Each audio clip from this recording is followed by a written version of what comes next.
오늘 하나님께서 우리에게 주신 말씀은 사사기 11장 29절에서 40절 말씀입니다. 사사기 11장 29절에서 40절 말씀입니다.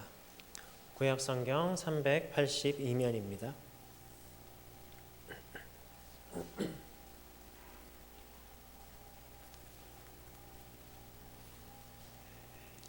사사기 11장 29절에서 40절 말씀 우리 번갈아 가면서 읽겠습니다. 이에 여호와의 영이 입다에게 임하시니 입다가 길르앗과 므낫세를 지나서 길르앗의 미스베에 이르고 길르앗의 미스베에서부터 암몬 자손에게로 나아갈 때에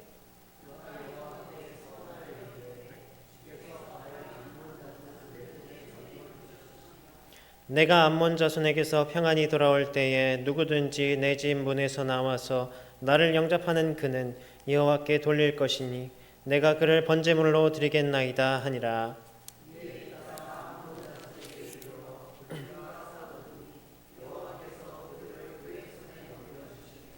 아로엘에서부터 민닛에 이르기까지 20성읍을 치고 또 아벨 그라밈까지 매우 크게 무찌르니 이에 암몬 자손이 이스라엘 자손 앞에 항복하였더라.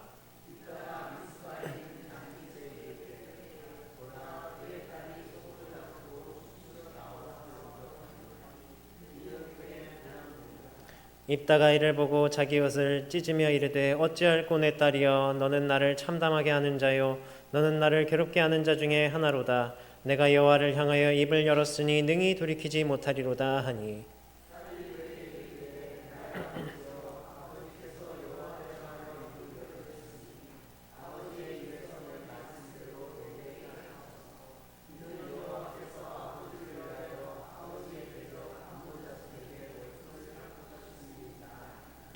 또 그의 아버지에게 이르되 이 일만 내게 허락하사 나를 2달만 버려두소서.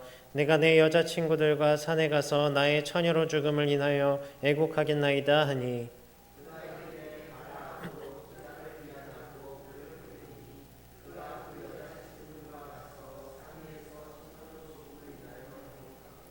두 달 만에 그의 아버지에게로 돌아온지라 그는 자기가 서원한 대로 딸에게 행하니 딸이 남자를 알지 못하였더라. 이것이 이스라엘의 관습이 되어 이스라엘의 딸들이 해마다 가서 길르앗 사람 입다의 딸을 위하여 나흘씩 애곡하더라. 아멘. 오늘도 하나님께서 주신 이 말씀 통해서 풍성한 은혜 허락하시기를 간절히 바랍니다. 옛 경가어디나 속담 중에요, 우리 말에 관련된 그런 이야기들이 많습니다. 예를 들면 말이 씨가 된다라던가 또 말 한마디로 천냥빚을 갚는다던가 또 이런 말도 있더라고요. 살은 쏘고 주어도 말은 하고 못 줍는다. 그런 것처럼 이 우리 삶 가운데에서 말이 가지는 힘이 굉장하기 때문에 이 말을 잘해라, 말을 조심해라 하는 거죠.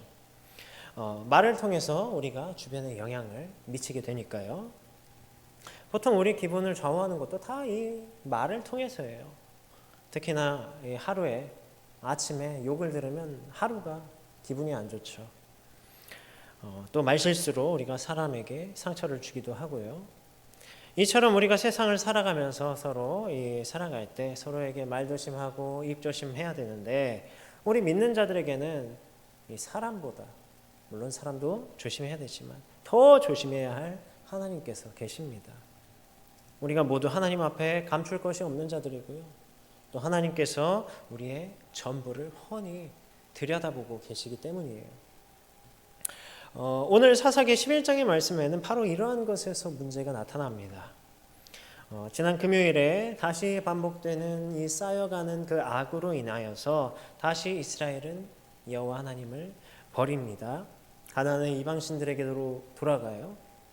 그러니 이제 하나님께서 너희가 나를 버리고 이 이방신들, 이 우상들을 섬기니까 내가 이제는 다시는 너희를 구원하지 아니하리라 이렇게 말씀하셨어요. 그런데 이때요, 이 이스라엘 백성들이 어떻게 합니까? 정말 회개하고요, 정말 돌이켜서 이 이방신들을 다 제하여 버리고 여호와 하나님께로 돌아오죠. 그러니까 어때요? 하나님께서 그 모습을 보시고 그 마음에 근심하셨다고 그래요. 사랑으로 택하신 자들을 여전히 사랑하시기 때문이죠. 오늘 이 새벽기도 때에 이 요한일서를 나눴습니다. 그때도 얘기했지만 사랑한다는 게 결국 무엇일까요? 사랑한다는 것, 먼저 다가가고 먼저 져주는 것이다. 하나님께서는 이번에도 이 이스라엘에게 져주신 거예요. 그때는요, 이제 암몬 자손이 이스라엘 길르앗이라는 지방에 진을 치고 이 요단을 건너서 유다와 베냐민, 에브라임 지파를 치고 있었습니다. 그래서 이스라엘도 당하고 있을 수만 없으니까 미스바라는 곳에 요단의 서편이죠. 일단 진을 치긴 하는데 도저히 누가 어떻게 이 전쟁을 감당해야 할지를 모르겠는 거예요. 마치 사울 왕 시절 때에 블레셋에서 누가 나왔죠? 골리앗이 앞에 나왔잖아요. 그때 이스라엘 백성들이 다 어떻게 했습니까? 두려워서 벌벌 떠는 그것과 닮아 있는 것이죠. 그러니까 뭐라고 합니까? 이 암몬 자손과 싸움을 시작해서 이기는 사람이 먼저 나아가서 이 싸움에 참여하고 전쟁을 이끌어갈 사람이 우리 길르앗의 왕이 될 것이다 하면서 안절부절 아무도 나서질 못하고 있는 거예요. 그러나 그때에 하나님께서 세우고자 계획하신 사람이 있었는데 바로 입다라는 사람입니다. 사실 입다는요 참 불쌍한 인생을 살아왔어요. 여기서 보면 마치 우리가 이 홍길동전을 통해서 아는 것처럼 아버지를 아버지라 부르지 못하고 그런 이 길르앗은 기생 그러니까 이 창기를 통해 낳은 아들이었습니다. 그러니 말하자면 서자인 거죠. 아브라함 당시 때에도 이 이스마엘이 쫓겨났습니다. 이때는 어떤 문제로 쫓겨났냐면 상속 문제로 이스마엘이 쫓겨났었는데 이 입다도 그 아버지의 본처가 있었겠죠. 그들의 아들들에게 쫓겨난 거죠. 그래서 입다는 그 형제를 피해서 도비라는 땅으로 피해서 그 땅에 거주했습니다. 그러면서 3절에 보면 잡류가 그에게로 모여왔다고 말씀하고 있어요. 이 잡류는 직업도 없이 그저 떠도는 건달들을 말합니다. 어찌 보면 사회적으로 버림받은 매장당한 그런 자들끼리 모일 수밖에 없었던 것 같아요. 그리고 그들이 이 돕당에 정착하기 위해서는 그 돕당에서 주변의 여러 종족과의 싸움도 불가피했습니다. 이제 그러한 소문이 길르앗의 장로에게까지 들렸던 것 같아요. 그래서 이 암몬이 이스라엘을 지금 치려하는데 공격하려 하고 우리를 괴롭히는데 도무지 앞장서서 맞설 일을 이 전쟁을 이끌어갈 사람이 보이지 않으니까 이 입다에게까지 찾아가게 된 겁니다. 그래서 부탁을 해요. 우리가 암몬과 싸우려 하니 우리의 지휘관이 되어주시오. 그런데 입다의 입장에서는 이게 참 어이없는 일이었습니다. 왜냐하면요, 이 입다가 어려울 때, 그러니까 배다른 형제들로 인해서 이 길르앗에서 내쫓김 당할 때에 어떠한 보호 조치도 해주지 않았어요. 그저 묵인했던 거죠. 그런데 이제 와서 자기들이 힘드니까, 자기들이 아쉬우니까, 어려우니까 이렇게 부탁하는 겁니다. 그래서 이제 장로들이 약속을 한 가지를 합니다. 당신이 우리의 장관이 되어서 이 이스라엘의 승리를 가져다 준다면, 이 암몬 자손과 싸워 이긴다면 우리가 당신을 왕으로 세우겠다. 왕으로 섬기겠습니다. 보통 드라마나 영화나 이런 곳에서 보면은 이렇게 뻔한 클리셰는 자연스럽게 이 장로들이 배신을 하고 이런 식으로 하는 그런 모습인데 오늘 말씀에서는 그렇지는 않았던 것 같아요. 왜냐하면 그 사이에 증인 되시는 분이 계셨기 때문입니다. 바로 여호와 하나님이셨기 때문에. 구약시대 당시에는 흔히 맹세할 때 여호와의 이름으로 맹세를 하곤 했어요. 이 맹세는요, 곧 이 땅의 모든 권위와 모든 심판이 하나님의 것이다. 하나님께 있다라는 고백이기도 했습니다. 입다가 그러면 여호와께서 이 암몬 자손을 나에게 넘겨주신다면 나를 진짜 왕으로 삼겠냐 하니까 여호와께서 우리 약속의 증인이 되십니다. 그 말대로 우리가 행하겠습니다. 이 장로들이 한 거죠. 그래서 입다가 믿고 갔습니다. 길르앗의 장관이 되어서 그리고 미스바에 도착하여서 이 길르앗 백성들은 입다를 사사로 세우게 됩니다. 그리고 나서 이제 입다가 공식적으로 사사가 이스라엘의 사사가 되었으니까 이스라엘의 대표자로서 이 암몬 자손의 왕에게 사자들을 보내요. 사자들을 통해 무엇을 전하냐면 도대체 왜 이러냐? 왜 이스라엘을 치고 있느냐? 공격하느냐? 그 근거에 대해서 묻는 거죠. 그러니까 암몬 자손이 뭐라고 하냐면 땅을 돌려달라. 내 땅 돌려달라. 이렇게 이야기하는 거예요. 아르논에서부터 야복과 요단까지를 돌려달라. 이렇게 이야기하는 겁니다. 그런데 사실 이 땅은요, 암몬의 땅이 아닙니다. 그들의 땅이 아니에요. 이스라엘이 암몬에게 빼앗은 땅이 아닙니다.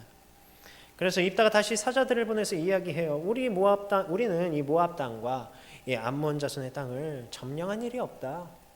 그러면서 출애굽부터 쭉쭉쭉 이야기를 합니다. 여기서 모압과 암몬이 같이 붙어 나오는 이유는요, 위아래로 닿아 있기도 하고요, 롯의 자손들이죠. 어쨌든 그러면서 이스라엘이 이 출애굽할 당시의 역사를 쭉 읊어줘요. 우리는 에돔도 모압도 지나가기를 허락 안 해줘서 그저 가데스에 머물렀다. 우리는 모압이나 암몬 자손의 땅을 점령한 적이 없다. 그러면 이들이 왜 이렇게 이야기하겠습니까? 왜 이렇게 이야기하는 것이냐? 이들은 사실 이 지역을 빼앗겼습니다. 빼앗기긴 했어요. 그런데 이스라엘이 아니라 아모리 족속에게 빼앗겼습니다. 그러면 이 땅은 누구 걸까요? 그때 아모리 족속의 땅이었겠죠. 그런데 출애굽 당시에 이 아모리 족속의 왕 시온이라는 자가 이 이스라엘을 믿지 못하고 지나가지도 못하게 하고 또 심지어 공격했어요. 그래서 이스라엘 백성들은 그들을 맞서서 쳤습니다. 그리고 하나님께서 그 족속을 내쫓으셨어요. 이 아모리인들로부터. 그래서 그 땅을 이 아모리인들로부터 이스라엘이 차지하게 된 거예요. 우리가 이렇게 생각할 수도 있겠습니다. 과거 제국주의 국가들이 다른 나라 문화재에 많이 약탈해 갔죠. 그래서 지금에서야 우리가 우리 거 돌려달라 하는 것처럼 그들 입장에서는 억울한 일일 수도 있겠어요. 그러나 이 암몬 자손의 왕이 말하는 것은 사실은 앞뒤가 잘 안 맞는 것입니다. 결국 이 암몬 자손의 왕은 그 말을 듣지 않고요. 결국 뭐가 남았죠? 전쟁이 남았습니다. 이에 여호와의 하나님의 영이 이 입다에게 임합니다. 아까 이야기했지만 이 입다가 사실 길르앗 사람들에 의하여 세워진 사사였어요. 그렇지만 이 사사 온리엘과 또 기드온에게 여호와의 영이 임했던 것처럼 하나님께서도 이 입다에게 성령을 부어주셔서 이스라엘을 구원할 사사로 인정하시는 겁니다. 그리고 입다는 암몬 자손과의 전장으로 하나님의 힘을 입어서 나아갑니다. 그런데 여기서 문제가 생겨요. 우리가 앞에 이 말을 조심해야 된다. 말에 대한 조심을 이야기했었는데 우리가 사람과 사람 사이에도 이 말조심이 중요한 것인데 이 말을 하나님께 조심하지 않았다고 생각을 해보십시오. 우리 30절 31절을 다시 한번 읽겠습니다. 11장 30절 31절입니다. 그가 여호와께 서원하여 이르되 주께서 과연 암몬 자손을 내 손에 넘겨주시면 내가 암몬 자손에게서 평안히 돌아올 때에 누구든지 내 집 문에서 나와서 나를 영접하는 그는 여호와께 돌릴 것이니 내가 그를 번제물로 드리겠나이다 하니라. 아멘. 제가 어릴 적에 성경 만화 재밌게 읽었다고 한번 말씀드린 적이 있습니다. 특히 어디 재밌게 읽었다고 그랬죠? 사사기 재밌게 읽었다고 그랬어요. 그런데 참 이 부분이 이해가 잘 안 되는 부분이었습니다. 성경 만화의 대상이 보통 누구죠? 어린이들이죠. 어린이들이다 보니까 약간 도를 넘거나 과한 부분들은요 살짝 애매하게 표현이 됩니다. 모호하게. 그래서 저는 이 여호와께 드린다는 게 그냥 사무엘처럼 성전일이나 하나님의 일에 쓰임받는 일에 바친다는 그런 표현인 줄 알았어요. 왜냐하면 만약에 진짜 이 사람을 제물로 드린다면요 어떻게 되는 겁니까? 인신제사가 되죠. 하나님께 인신제사를 드리는 거예요. 이 인신제사는 어떤 겁니까? 하나님께서 끔찍이 싫어하시는 그 우상숭배의 문화잖아요. 그런데 여기 뭐라고 합니까? 번제로 드리겠나이다. 번제가 어떤 제사입니까? 태우는 제사죠. 그것도 그런데 아니 하나님의 영으로 감동되었다고 분명히 이야기하는데 어떻게 그 사사가 인간 제물을 바칠 수가 있느냐? 인간 제물을 맹세할 수가 있는가? 참 이해가 안 되는 부분이었어요. 이 입단은 아마 돕당에 있는 동안에 이와 같은 이방인들의 그런 인신 제사에 물들었던 것 같습니다. 그러니까 그게 그 무의식 가운데 당연한 것으로 자리 잡고 있었던 거죠. 그리고 그의 어떤 감정적인 그런 조급함이 결국 잘못된 헌신을 가져오게 된 거예요. 결국 하나님 앞에 드린 그런 조급한 생각 없는 서원은 입다 자신에게로 돌아왔습니다. 하나님께서는 그를 택하시고 이 암몬 자손을 그의 손에 넘겨주셨습니다. 매우 크게 무찔렀다고 그래요. 암몬 자손은 완전히 행복했습니다. 그리고 이제 평안히 기쁜 마음으로 집에 돌아오는 거예요. 집에 돌아오면 어떻습니까? 누가 기다려요? 누가 기다립니까? 전쟁에 나가서 죽어서 올지 살아서 돌아올지 누가 가장 기다리겠어요? 가족들이 가장 기다리지 않습니까? 이 입다의 딸이 동료가 아버지의 그 승전의 기쁨으로 소고를 잡고 춤추며 나와서 맞이하는 겁니다. 이제야 이 입다는 잘못된 것을 뭔가 잘못됐구나, 뭔가 이게 문제가 있구나 깨달은 거예요. 왜 그랬을까? 왜 그렇게 함부로 서원했을까? 너무나도 괴로워할 수밖에 없었어요. 왜? 하나님 앞에서 서원을 했기 때문에, 그것을 돌이킬 수 없기 때문에. 이 서원이라는 것은요, 일단 한번 하고 나면 그것이 해로울지라도 반드시 갚아야 하는 원칙이 있었습니다. 그래서 만약 이 서원을 행하지 않는다면 이 입다는 여호와의 이름을 망령되게 하는 것이었어요. 결국 입다는 자신의 딸이 아니라 이 하나님에 대한 순종을 택한 것이죠. 그 나름의 어쩌면 신앙적인 결단이었습니다. 그런데 하나님께서는 어떤 분이십니까? 하나님께서 어떤 분이세요? 하나님께서는 사랑의 하나님이시니까 아브라함이 이삭을 바치려고 할 때 잠깐 하셨던 것처럼 이 입다의 딸을 구해주셨습니까? 아쉽게도 오늘 말씀에서 계속 반전은 없어요. 결국 이 입다의 딸은 처녀로서 번제물이 됩니다. 딸도 담담하게 그 서원에 순종해요. 그러한 문화 가운데 있었기 때문에 그런 것 같아요. 아니, 하나님께서 사랑의 하나님이신데 어떻게 저렇게 끔찍한 일을 내버려 두시는가? 인신공양을 받으신 건가 그러면? 하나님께서는 사랑의 하나님이시지만요, 또한 율례와 법도와 이런 것들을 세우시고 서원을 갚으시는 하나님이세요. 반드시 갚으십니다. 때문에 그대로 두셨던 거예요. 하나님께서 그가 드리는 제사를 보고 과연 기쁘셨을까요? 전혀 기뻐하지 않으셨을 겁니다. 받으시기를 원치도 않으셨을 거예요. 그러나 그만큼 이 하나님의 말씀, 하나님의 법도는 그만큼 우리 가운데 무겁다는 겁니다. 그 하나님과 한 언약은 강력하고요, 우리가 함부로 깰 수 없는, 움직일 수 없는 것이라는 거예요. 우리도 때로는 이와 같은 경솔한 판단을 합니다. 사람 앞에서도 그러는데 우리가 보이지 않는 하나님 앞에서 얼마나 더욱 자주 이러한 일들을 행하겠어요.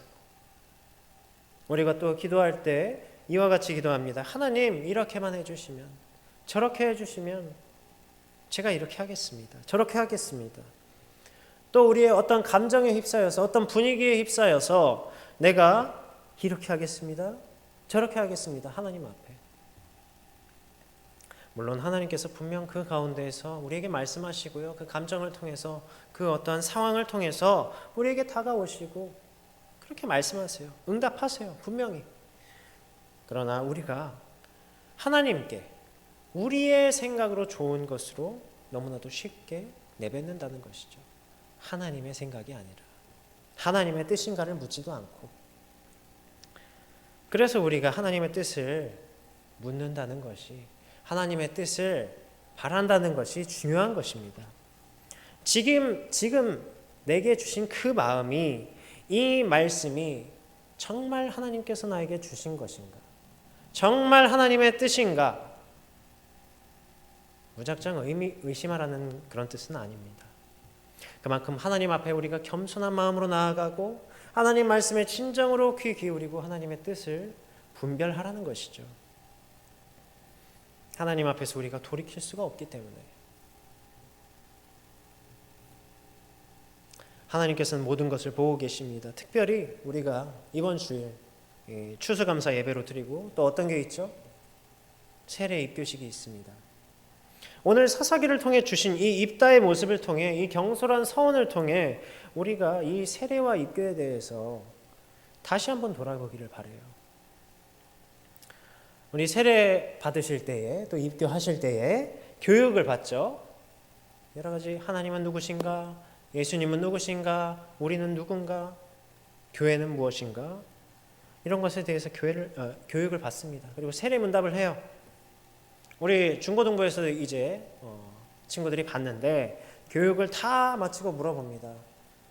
이 세례 입교가 그리스도인으로서 이러한 것인데 정말 네가 정말 받을 거냐? 이 세례식을 행하고 안 하고가 중요한 게 아니라 정말 우리 마음에서 우러나는 그 고백이 중요한 건데 너희가 정말 받을 거냐? 그러니까 아이들이 이제 끄덕끄덕해요. 우리도 그렇습니다. 그때 당시에는 정말 나의 뜻 다 버리고 이제 내가 주인이 아니라 정말 우리의 예수 그리스도께서 나의 주인 되심을 고백합니다. 그렇게 하고 또 문답도 하고 교육도 받고 세례를 받습니다. 그런데 그러한 세례자들 중에 얼마나 많은 이들이 이 교회를 떠나고 또 하나님을 떠납니까? 또 세례받고 예수 그리스도를 따라 살아가기로 우리가 작정 모두 했죠? 모두 작정했어요. 그런데 얼마나 그 여러 가지 하나님의 뜻을 외면하고 있을 때가 많이 있습니까? 물론 그 과정 가운데에는 여러 가지 상황과 또 아픔과 이런 것들이 있겠죠. 그러나 우리 믿는 자들에게는 오늘 이 입다가 했던 서원과 같은 것입니다. 절대로 우리 가운데 돌이킬 수 없는 그 바로 믿음의 고백이 되어야 해요. 그때 내가 경솔하게 세례받았다 말하는 것 아닙니다. 우리 성도님들께서도 모두 세례받고 모두 입교하셨죠. 그렇다면 우리는 모두 하나님 앞에 고백한 겁니다. 하나님께서 보시는 앞에서 고백한 거예요. 하나님께서는 그 고백, 이제는 나를 버리고 예수 그리스도를 따르겠다. 이제는 예수 그리스도 안에서 새 생명을 얻은 피조물로서 우리가 새로운 삶을 살아가겠다. 그 고백을 전부 듣고 있지 않으시는 거고요. 사랑하는 성도 여러분, 우리 앞에서 그런 우리나라 속담이랑 격언 이야기를 했었는데 낱말은 새가 듣고 반말은 쥐가 듣는다 그러죠. 그러나 우리 그리스도인들의 말은 하나님께서 모두 들으십니다. 하나님께서 모두 보고 계시고 우리의 삶은 때문에 하나님께서 모든 것을 알고 계십니다. 그렇게 하나님 앞에서 우리가 거룩하며 겸손하고 온전해야 하는 것이에요. 그리고 하나님 앞에 우리의 믿음은 진정한 우리의 중심으로부터 우리의 진심으로부터 나오는 변치 않는 고백이 되어야 할 것입니다. 오늘 이 사사 입다의 이야기를 통해서 또 오늘 우리 주일 이 세례 입교식을 통해서 우리가 과거에 고백했던 하나님 앞에 다짐했던 그 믿음의 고백을 돌아보시는 시간이 되시기를 바랍니다. 그 믿음의 고백을 점검하며 잠시 그것과는 다른 삶을 살아왔다면 다시 하나님 앞에 했던 그 고백과 같이 돌아오는 저와 여러분 되시기를 간절히 바랍니다. 이 시간 우리 함께 기도할 때 우리 삶의 모든 순간이 하나님 앞에 있는 순간이라고 생각하고 오직 겸손하고 진중하게 하나님의 뜻을 따라 살기를 함께 기도합시다. 또한 그분께 드렸던 그 믿음의 고백이 인생의 진정한 고백이 되어서 우리 삶 가운데 변하지 않도록 성령께서 우리를 도우시기를 함께 기도하겠습니다. 주여 아버지 온전히 거듭되게 하시옵소서. 주여 주님께서 하시고 아버지 주님에게 하셨습니다. 아버지 하나님 앞에 아버지 나의 모든 것을 내려 아버지 나의 마음을 청소하기 위해서 주님께 고백하게 하시고 아버지 신뢰거든 아버지 붙들어 내게 하시옵소서. 아버지 하나님 우리 마음을 지켜주시고 아버지 우리 마음을 만져주시고